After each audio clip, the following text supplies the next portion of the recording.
twese abana bawe, dusabire twebwe twese abana bawe.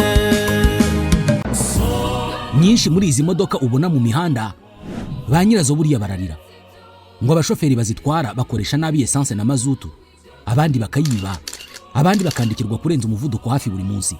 Gusa aba ni abataramenya Sator Rwanda Limited, sosiyete izobereye mu byo gushyira speed governors mu modoka ndetse na GPS tracking system.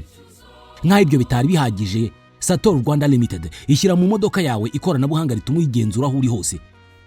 Imodoka yawe bayishyiramo fuel monitoring system, aho umenya ingano ya essence cyangwa se mazutu yakoreshejwe mu modoka yawe. Niba yibwe, umenyeshwa ako kanya ingano ya essence yibwe ivunjwe mu mafaranga aho yibiwe. Umushoferi wari utwaye imodoka ukaba wanasaba ko imodoka yawe itongera kuva aho iri kugeza ikibazo gikemutse.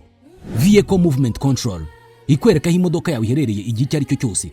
Mileage and engine statistics ikoherereza ubutumwa ku birometero imodoka yawe yagenze mu gihe runaka.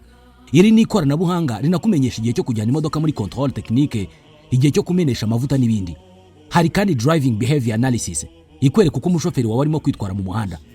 Aya makuru yose uyahabwa kuri telefoni yawe ako kanya bikiba. Ibi byose bishoboka kubera ko Sator Rwanda Limited ifite ubunyamwuga, ubunararibonye, ikagira abakozi b'abahanga kandi bahagije bakugeraho vuba bishingiye ku mashami Sator ifite hirya no hino mu gihugu.